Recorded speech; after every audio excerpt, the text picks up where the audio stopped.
안녕하세요. 더 딥다이브에 오신 것을 환영합니다.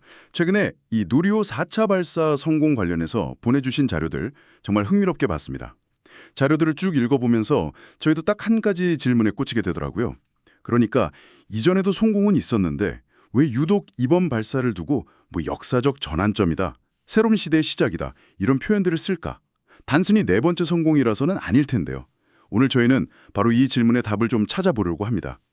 이번 발사가 그냥 기술적 성공, 이걸 넘어서요. 대한민국 우주개발 프로그램이 이제 정부 주도의 연구 과제에서 하나의 거대한 산업으로 졸업하는 순간이었다. 이걸 보여주는 몇 가지 결정적인 단서들을 함께 파헤쳐 보겠습니다. 네, 바로 그 졸업이라는 표현이 정말 핵심을 짚는 것 같습니다. 이번 발사는 그저 또 하나의 로켓이 성공했다, 이런 사실 이상의 의미를 담고 있죠. 보내주신 자료들에서도 공통적으로 지적하듯이 발사를 주도한 주체도 그렇고 발사체가 보여준 성능과 신뢰도, 그리고 앞으로 이게 가져올 파급 효과까지 모든 면에서 이전과는 질적으로 다른 도약이 이루어진 겁니다.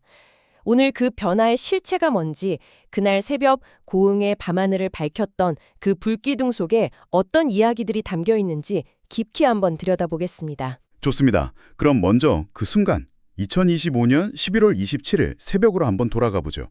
기사들을 보니까 발사 과정이 아주 매끄럽지만은 않았다고 하던데요.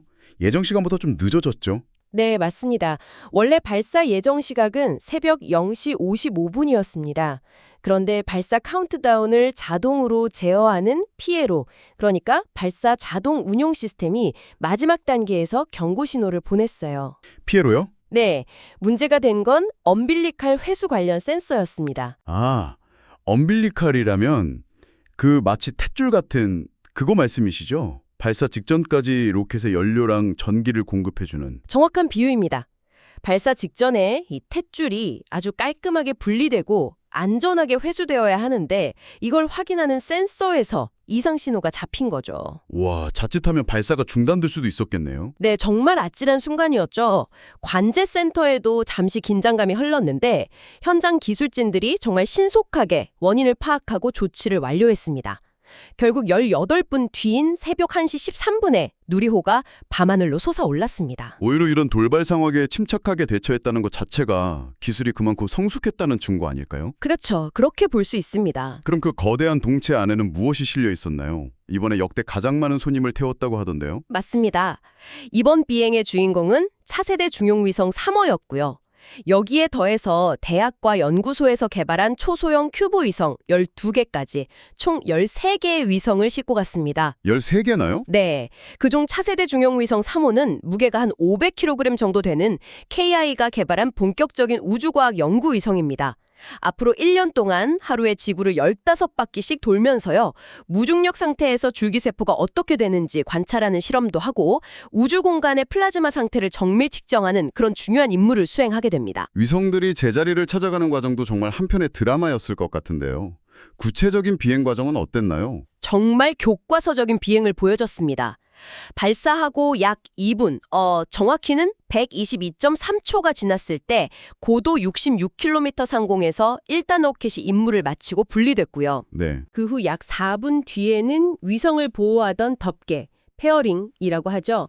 이게 양쪽으로 갈라지면서 떨어져 나갔고 곧이어 2단 로켓까지 완벽하게 분리됐습니다. 그리고 마침내 목표 궤도에 진입한 거군요. 그렇죠. 목표 고도인 600km 궤도에 정확히 진입해서 차세대 중형 위성 3호를 가장 먼저 떼어내고 그 뒤를 이어서 20초 간격으로 12개의 큐브 위성들을 순서대로 착착 사출하는 데 모두 성공했습니다. 마치 콩알 심듯이 사출했다는 표현이 재밌던데요.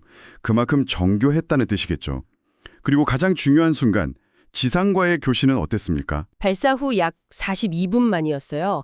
새벽 1시 55분에 남극 세종기지 지상국에서 차세대 중형위성 3호가 보낸 첫 신호를 수신했습니다. 아, 드디어. 네, 위성이 성공적으로 분리됐을 뿐만 아니라 태양 전지판도 잘 펼치고 정상적으로 작동하고 있다는 건 확인한 임무 성공을 확정짓는 순간이었죠. 자, 여기까지가 그날 새벽의 기록인데 정말 대단한 성공입니다. 하지만 처음에 저희가 던졌던 질문으로 다시 돌아가 보죠. 왜 이번 성공이 역사적인가? 보내주신 자료들에서 제가 발견한 가장 큰 키워드는 바로 민간 주도였습니다. 이게 바로 오늘 이야기의 핵심, 첫 번째 성과라고 볼 수 있겠죠. 네, 바로 그 지점입니다.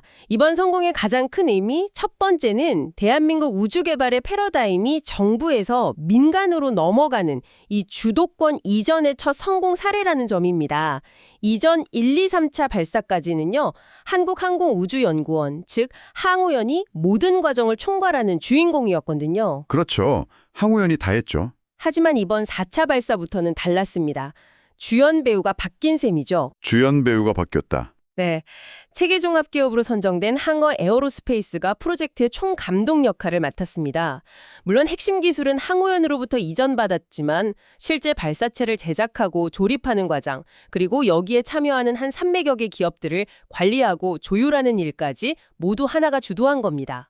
단순히 하청을 주는 수준이 아니군요. 전혀 아니죠. 뿐만 아니라 HD현대중공업은 100% 우리 기술로 만든 발사대 시스템 운용을 책임졌고 KI는 핵심 화물인 위성을 제작했죠. 말 그대로 민간 어벤져스 팀이 이루어낸 첫 쾌거입니다. 듣고 보니 이건 마치 항우연이 그동안 쌓아온 귀중한 경험 데이터, 일종의 오답 노트를 민간 기업에 성공적으로 넘겨주고 민간 기업이 그 노트를 바탕으로 스스로 문제를 풀어낸 첫 시험이었다. 이렇게 볼 수 있겠네요. 아주 정확한 분석입니다. 이제 정부 출연 연구기관의 역할은 직접 모든 걸 만드는 선수에서 민간 기업들이 잘 뛸 수 있게 돕는 코치나 심판으로 바뀌어가는 겁니다. 이런 생태계가 만들어져야 진짜 우주 산업이 시작될 수 있거든요. 그렇군요. 그럼 자연스럽게 두 번째 성과로 넘어가게 되는데 민간 기업이 산업을 키우려면 결국 발사체에 대한 확고한 믿음이 있어야 하잖아요. 성능과 신뢰성의 향상, 이 부분도 중요하겠네요. 맞습니다. 두 번째 핵심 성과는 바로 그 신뢰도입니다. 우선 성능 면에서 누리호가 우주로 보낼 수 있는 화물의 무게, 즉 탑재重량이 꾸준히 늘어났어요. 1차 때는 1.5톤급을 목표로 했고 이번에는 2.2톤급까지 성능이 향상됐습니다. 이건 유럽의 주력 발사체 중 하나인 베가C와 거의 맞먹는 수준입니다. 와, 베가C랑요? 네, 심지어 이번 발사에서는 1, 2, 3단 엔진 모두 예상보다 성능이 더 좋게 나와서 목표 궤도에 도달하는 시간이 오히려 단축되기도 했습니다. 1차 발사 실패 이후에 2, 3, 4차를 연달아 성공시키면서 성공률을 75%까지 끌어올렸습니다. 물론 세계적인 발사체 기업들의 95% 성공률에 비하면 아직 갈 길이 멀죠. 하지만 누리호라는 이 플랫폼 자체가 이제는 믿고 쓸 수 있는 안정적인 단계에 접어들었다는 강력한 신호입니다. 그 과정에서 보여준 문제 해결 능력이 더 중요할 것 같다는 생각도 드네요. 그 기사에서도 그 부분을 강조하던데요. 바로 그겁니다. 과거를 보면 1차 때는 헬륨 탱크 고정장치 설계 오류, 2차 때는 산화제 탱크 센서, 3차 때는 헬륨 공급 밸브 이상으로 발사가 지연됐었죠. 이번에도 엄빌리칼 센서 문제가 있었지만 이걸 현장에서 완벽하게 통제하며 성공시켰습니다. 더 중요한 건 3차 때 큐브 위성 하나가 사출되지 못했던 실패를 반복하지 않기 위해서 이번에는 위성들을 더 안전하고 정확하게 분리할 수 있는 다중 위성 어댑터를 새로 설계해서 적용했다는 점입니다. 실패해서 배운 거군요. 그렇죠. 이런 실패를 딛고 개선해 나가는 과정 자체가 돈으로 살 수 없는 기술 자산이 되는 겁니다. 그러니까 진짜 성과는 단순히 부품을 고친 게 아니라 문제를 찾아내고 해결하는 시스템, 그 자체를 민간이 구축하기 시작했다는 거군요. 그렇습니다. 이런 신뢰도가 쌓여야만 세 번째 성과인 진정한 의미의 우주 주권 확보로 이어질 수 있습니다. 우주 주권, 이 단어도 정말 자주 등장하더군요. 우리가 우리 위성을 우리가 원할 때 우리 땅에서 쏠 수 있는 능력, 이게 왜 그렇게 중요한가요? 그런데 이걸 쏠 로켓이 없어서 다른 나라에 부탁해야 하는 상황인 거예요.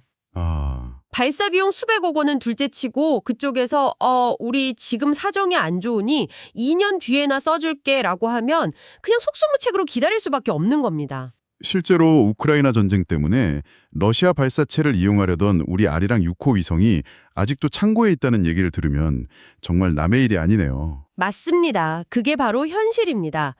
하지만 이번에 500kg급 중형 위성을 우리 손으로 성공적으로 쏘아 올렸잖아요. 이건 우리가 필요할 때 언제든지 우리 위성을 우주로 보낼 수 있는 자주적인 우주 수송 능력을 확보했다는 선언과도 같습니다. 국가 차원에서 엄청난 전략적 자율성을 얻게 된 거죠. 정리해보면 민간 기업이 주도해서 신뢰할 수 있는 발사체를 만들었고 그 결과 우리가 원할 때 위성을 쏠 수 있게 됐다. 이 세 가지가 완벽한 선순환 구조를 이루는군요. 그럼 이 모든 성과가 모여서 향하는 마지막 지점은 어디일까요? 바로 네 번째 성과, 대한민국 우주산업의 미래를 위한 지속 가능한 생태계의 기반을 마련했다는 점입니다. 이번 성공은 결코 한 번으로 끝나지 않을 겁니다. 정부는 이걸 발판 삼아서 2027년까지 누리호를 2차례 더 발사해서 신뢰도를 90% 이상으로 끌어올리고 더 나아가 2032년에는 달 착륙선을 실어보낼 수 있는 훨씬 강력한 차세대 발사체 개발에 본격 착수할 계획을 밝혔습니다. 이제는 단순히 지구 궤도를 넘어서 달까지 바라보는군요. 그렇습니다. 그리고 이런 거대한 계획을 뒷받침하기 위해 민간 기업 전용 우주 발사장을 새로 짓고 우주 분야 스타트업을 키우는 등 산업 생태계 전반을 키우기 위한 구체적인 지원책도 함께 발표됐습니다. 즉, 이번 4차 발사 성공은 이제 우리도 할 수 있다는 자신감을 넘어 이 길로 계속 가겠다는 국가적 비전과 로드맵을 구체화하는 강력한 디딤돌이 된 셈입니다. 정말 흥미롭습니다. 오늘 이야기를 종합해보면 누리호 4차 발사는 로켓 하나를 성공시킨 사건이 아니었네요. 대한민국 우주 개발의 패러다임이 정무주도 R&D에서 민간주도 산업으로 넘어가는 역사적인 분기점, 기술적 신뢰도와 국가적 자율성을 동시에 확보하고 미래 우주 시대로 나아가기 위한 구체적인 청사진까지 그리게 된 그야말로 새로운 시대의 개막을 알리는 신호탄이었군요. 맞습니다. 많은 분들이 한국판 스페이스X의 탄생을 기대하시는데 이번 성공은 그 가능성을 현실로 만들어줄 첫걸음이었습니다. 항우연이 오랜 시간 축적한 기술이라는 씨앗이 민간이라는 토양으로 성공적으로 옮겨 심어졌고 마침내 완벽한 성공이라는 첫 열매를 맺은 거죠. 이제 이 열매를 바탕으로 민간 기업들이 얼마나 풍성한 우주산업의 숲을 가꾸어 나갈지 앞으로가 더욱 기대됩니다. 그리고 이 모든 변화의 중심에는 결국 사람이 있다는 생각이 듭니다. 실패를 두려워하지 않고 끊임없이 도전해온 수많은 연구원과 엔지니어들의 땀이 없었다면 불가능했겠죠. 어쩌면 이번 발사의 가장 큰 성과는 이제 우리도 우주를 향한 꿈을 정부기관뿐만 아니라 민간 기업의 엔지니어, 심지어는 작은 스타트업의 젊은 창업가들까지 함께 꿀 수 있는 시대를 열었다는 점이 아닐까 싶습니다.